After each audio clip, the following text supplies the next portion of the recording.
जुन्नर तालुक्यामध्ये बिबट्याच्या उपद्रवाने जुन्नर तालुक्यातील जनता बेजार झालेली आहे। आता आपण आहोत पिंपरी पेंढरा या परिसरामध्ये। हा बिबट्याचा हॉटस्पॉट आहे। या ठिकाणी मोठ्या प्रमाणात बिबट्यांची संख्या आहे। दोन घटना या ठिकाणी मागच्या वर्षी एक महिला आणि आज दुसरी एक महिला, म्हणजे एक महिला बाजरीचं राखण करताना आणि दुसरी महिला भल्या सकाळी सोयाबीन काढायला गेली असताना बिबट्याने ठार केलेली। आता ज्या ठिकाणी आपण उभे आहोत हे अरुण पोटे यांचा बंगला आहे। यांच्याकडे इथे कॅमेरे बसवले आहेत। परवा रात्री या ठिकाणी 3 बिबटे, म्हणजे टोळीने बिबटे फिरत आहेत।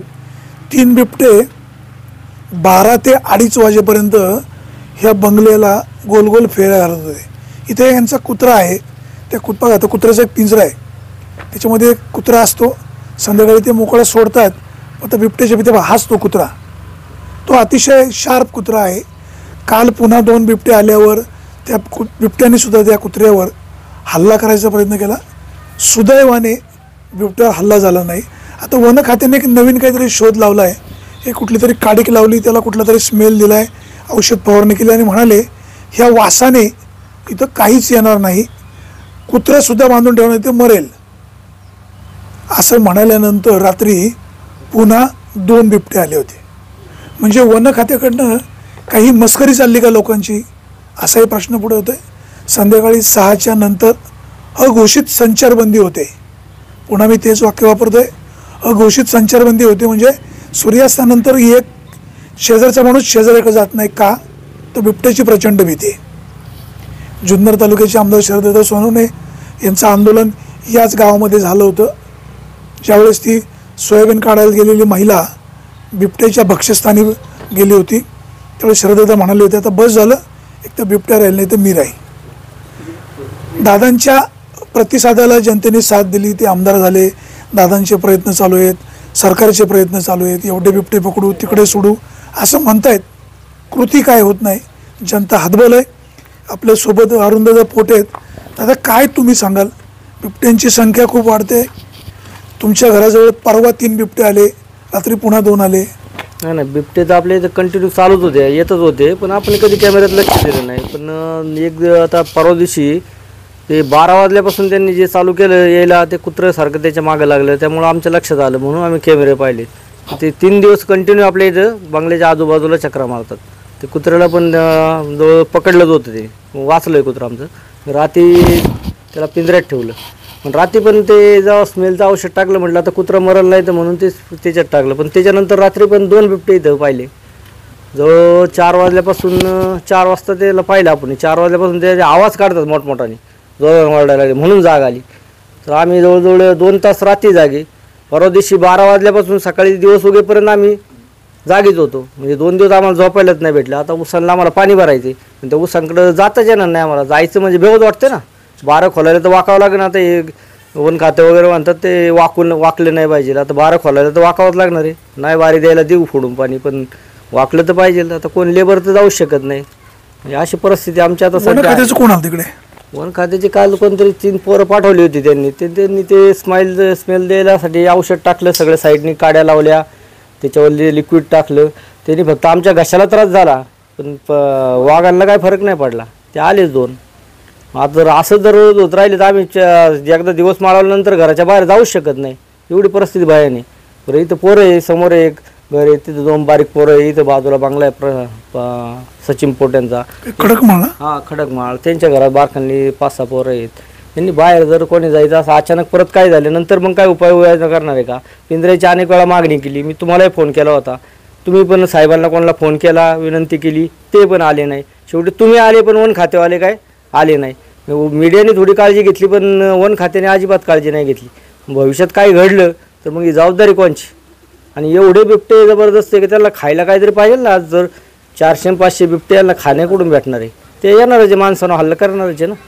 आमचं जगणं मुश्किल केलं इथे। पण बिबट्याच्या हल्ल्याने जनता त्रस्त आहे। पिंपरखेड परिसरामध्ये 3घांचा बळी 15 दिवसाच्या फरकाने गेला। म्हणजे त्या जाधव मावशी खायच्या हद्दीमध्ये, जामूदच्या हद्दीमध्ये शिवन्या आणि रोहन बोंबे हे पिंपरखेडच्या हद्दीमध्ये बिबट्याच्या हल्ल्यामध्ये ठार झाले। लोकांनी आक्रोश केला, पुणे नाशिक महामार्ग देवदत्त निकम, सुरेश भोर या सगळ्या मंडळींनी रोखला. सरकारने त्यांच्या गुन्हे दाखल, वाहतूक रोखली, समजू शकतो. लोकांना त्रास झाला, जाणाऱ्या येणाऱ्या लोकांना समजू शकतो. परंतु ही वेळ काय येते? जनतेचा उद्रेक खूप मोठा आहे. तुम्ही कोणाकोणाला दाबून ठेवणार? सरकार हे मायबाप सरकार असतं, लोकांना न्याय देण्यासाठी सरकार असतं. देवदत्त निकम किंवा सुरेश भोर या सगळ्या मंडळींनी जे आंदोलन केलं ते जनतेच्या हितासाठी केलं. ठीक आहे, कदाचित त्यांच्याकडनं नियमांचं उल्लंघन झालं असेल, पण तुम्ही तुमच्या कर्तव्यामध्ये कसूर केला. तुमच्यावर कुठले गुन्हे दाखल करायचे? वन खात्याच्या हलगर्जीपणामुळे बिबट्याचे हल्ले होत आहेत, लोकांचे बळी जातात, मग गुन्हे कोणावर दाखल करायचे? हाही प्रश्न समोर होते. वनमंत्री गणेश नाईक म्हणाले का बिबटे सोडून दिले जातात, हे बिबटे आमच्याही भागात सोडून दिले जातात असं ते म्हणाले. जुन्नर, शिरूर, आंबेगाव या 3 तालुक्यामध्ये बिबट्यांची मोठ्या प्रमाणात संख्या वाढलेली आहे. दररोज कुठे ना कुठे हल्ले होत आहेत. आता या ठिकाणी जे अरुण पोटे आहेत यांच्याकडे 2 दिवस सलग बिबटे येत आहेत. त्याच्या अगोदर पण येत होते. त्यांनी कॅमेऱ्यात पाहिलं म्हणून कळालं, वन खात्याला कळवलं. वन खात्याने टेम्पररी काय उपाययोजना केली, पण ती उपाययोजना फेल ठरली. तरी बिबटे आलेच. किमान एक पिंजरा लावायला पाहिजे होता. तेवढंही जर त्यांना दातृत्व आणि कर्तृत्व कळत नसेल तर वन खात्याला वास्तविक पारितोषिक देऊन सन्मान करायला हवा.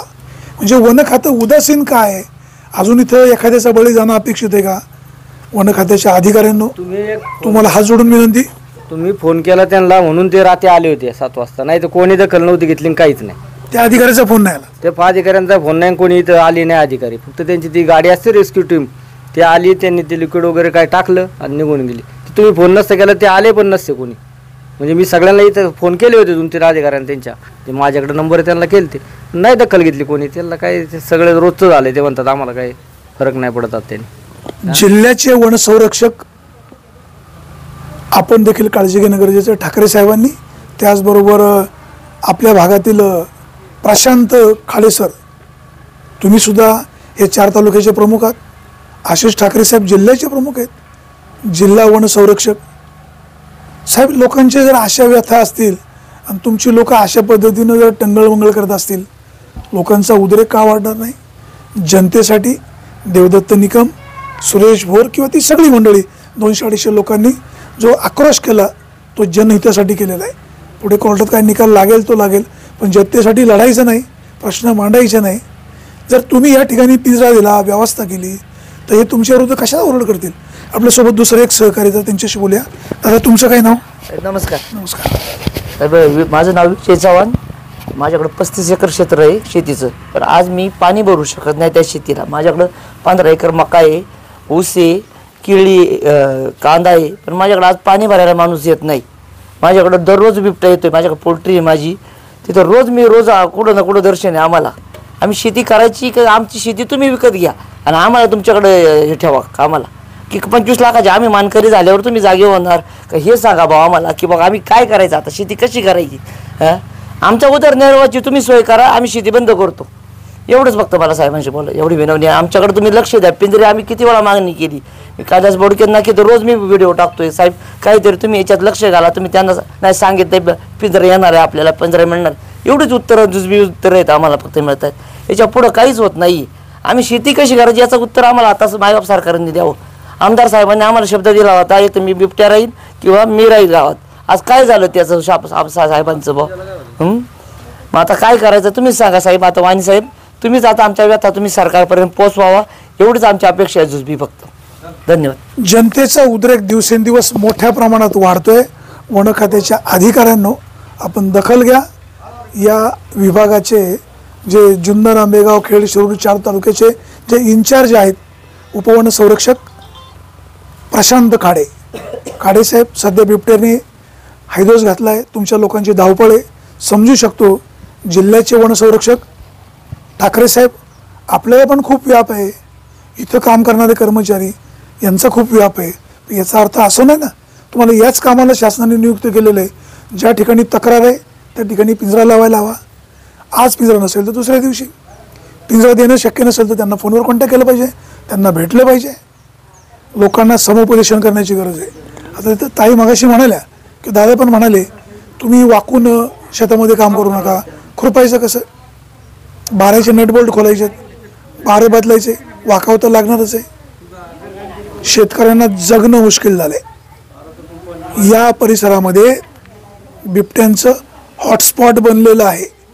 काळवाडी, पिंपळवंडी, उंबरज या परिसरामध्ये काही बळी गेलेत बिबट्याच्या हल्ल्यामुळे. त्यामुळे हा परिसर संवेदनशील आहे. वन खात्याने दखल घेण्याची गरज आहे. मायबाप सरकार, तुम्ही ज्या लोकांनी आंदोलन केलं त्यांच्यावर गुन्हे दाखल करताय आणि वन खातं, त्यांचे अधिकारी त्यांच्या कामात हलगर्जीपणा करतायत. जंगलातला प्राणी उसामध्ये येतो, उसातला प्राणी लोकांच्या घरामध्ये येतो, मुलांना अंगणामध्ये खेळता येत नाही. संध्याकाळी 6च्या पुढे लोकांना बाहेर येणं अवघड झालेलं आहे. सर्व वन विभागाच्या अधिकाऱ्यांना नम्र विनंती, योग्य दखल घ्या, नाहीतर हा उद्रेक याचा भडका होईल. सुरेश वाणी, विघ्न टाइम्स, पिंपरी पेंढार. खडकमाळ या ठिकाणी बिबट्याचा उपद्रव होतो याची माहिती उतूरचे वन क्षेत्रपाल चैतन्य कांबळे यांना समजल्यावर त्यांनी संबंधित शेतकऱ्यांना फोन केलेला आहे. त्यांच्याशी बोलले, त्यांनी सांगितले फोन झाला, त्यांनी त्यांचे कर्मचारी पाठवले, परंतु पिंजरा आला नाही हे वास्तव आहे. आपल्यासोबत या ताई आहे, जरा ताईंशी बोलूया आपण. ताई, काय बिबट्याची नेमकी समस्या काय आहे, अडचण काय येते? भीती वाटते बाहेर निघायची. असे लहान लहान मुलं आहेत आमची, त्यांना घेऊन कुठं बाहेर निघता येत नाही. लहान मुलं किती वेळ घरात थांबणार? आजी बाबा आहेत, आजी बाबा किती वेळ घरात बसणार? कुठं बाहेर फिरता येत नाही. इथं बाहेर बसायचं म्हटलं तरी भीती आहे. आता आम्ही पाहिलं आमच्या कॅमेऱ्यात, आता दिसलं म्हणून झालं. त्याला कंपाऊंड पण नाही ना? कंपाऊंड पण नाहीये. ते सारखेच इथं फिरतात, इथं उसात बसतात. मग असे लांब गेलेत का जवळच आहेत असं कळणार आहे का आम्हाला? घाबरतात सगळे. परत उसाला पाणी भरायला जावं लागतं आम्हाला. ताई, तुम्ही काय सांगा? आम्ही काय लहान मुलं आहे, त्यांना जर 4-5 वाजता घेऊन कुठं जायचं म्हटलं कसं काय जायचं आम्ही ना? सकाळच्या शाळेला जायचं, शाळेतून आल्यानंतर त्यांना 24 तास घरात कोंडलेलं असतं. बाहेर असं त्यांना खेळणं असं माहितीच नाही ना. शेतीत जायचं कसं? शेतकऱ्यांनी शेतीत जायचं कसं? पहिली गोष्ट, उसाला पाणी कसं भरायचं? मोटर तर चालू करायला जावं लागणार. सगळ्यांचे जे ऑटो नाही आहेत ना, पिंजरे. हा, ऑटो मशीन बसून द्या आम्हाला, घरातून मोटर चालू करू आम्ही. शेतकऱ्यांनी शेतात जायचं कसं, मोटर चालू कशी करायची हा प्रश्न आहे. आता बघा, हा जो यांचा डॉग आहे ना, ह्या डॉगच्या मागे बिबट्या लागला होता, परंतु ह्या डॉगने बिबट्याला पळून लावलं. म्हणजे त्याचं ताईचं नाव काय? राजा. राजाने बिबट्याला पळून लावलं. आता हे वयस्कर बाबा आहे, त्यांनी त्यांच्या कारकिर्दीमध्ये मेहनतीनं शेती केली, मुलांना लहानाचं मोठं केलं. त्यांचं वय आत्ता जे आहे ना, हे आनंद घेण्याचं, अंगणामध्ये बसण्याचं, संध्याकाळी गार हवा घेण्याचं त्यांचं वय आहे. आता या वयामध्ये संध्याकाळी सूर्यास्तानंतर तर बाहेर बसले तर कुठल्याही क्षणी बिबट्या येऊ शकतो, हल्ला करू शकतो. हे लोकांनी पोट्यावर बसायचं नाही का? तर ही लहान लहान मुलं आहेत, चुकून घराच्या बाहेर आला तर बिबट्या कुठल्याही क्षणी काही करू शकतो. बाबा, तुम्ही काय सांगाल? वन खात्याकडे काय मागणी कराल? त्यांचा बंदोबस्त करा ना, बिबट्यांचा बंदोबस्त करा, एवढीच अपेक्षा, बाकी काय? बिबट्यांचा बंदोबस्त करा. चैतन्य कांबळे साहेब, आपण नवीन रुजू झालात, थोडंसं अलर्ट राहा. हा परिसर हॉटस्पॉट आहे, लोक जागृत आहे. ज्यांचे फोन येतील त्यांना तुम्ही रिप्लाय द्या, तुमची माणसं पाठवा. माणसं गेली का नाही रिचेक करा. पुन्हा सांगतोय, हा संपूर्ण परिसर हॉटस्पॉट आहे. अधिक संख्येने बिबटे रात्री अपरात्री फिरत आहेत. पाळीव जनावरं बिबट्यांनी ठार केलेले आहेत. लोकांचा उद्रेक वाढू शकतो. मगाशी एक ताई म्हणाल्या, जर वन खात्याने काही केलं नाही तर आम्हाला गाव बंद करावं लागेल. आंदोलन होईल नाही होईल हा भाग वेगळा, पण तुमच्याकडे जो आहे तो स्टाफ, त्याच्यामध्ये काम करून घ्या. तुम्ही नव्याने आलात, तुमचं जुन्नर तालुक्यामध्ये शिवजन्मभूमीमध्ये मनपूर्वक स्वागत. परंतु शासनाने आपल्याला जे काम दिलं आहे ते तातडीनं सुरू करा. अन्यथा वन खात्याबद्दल लोकांच्या जो उद्रेक आहे, त्या तीव्र भावना आहेत, त्याचे पडसाद भविष्यकाळामध्ये तुमच्यासुद्धा उमटतील.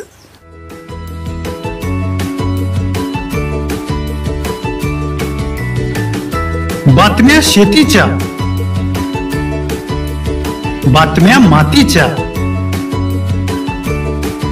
बातम्या अन्यायाच्या, गुन्हेगारीच्या,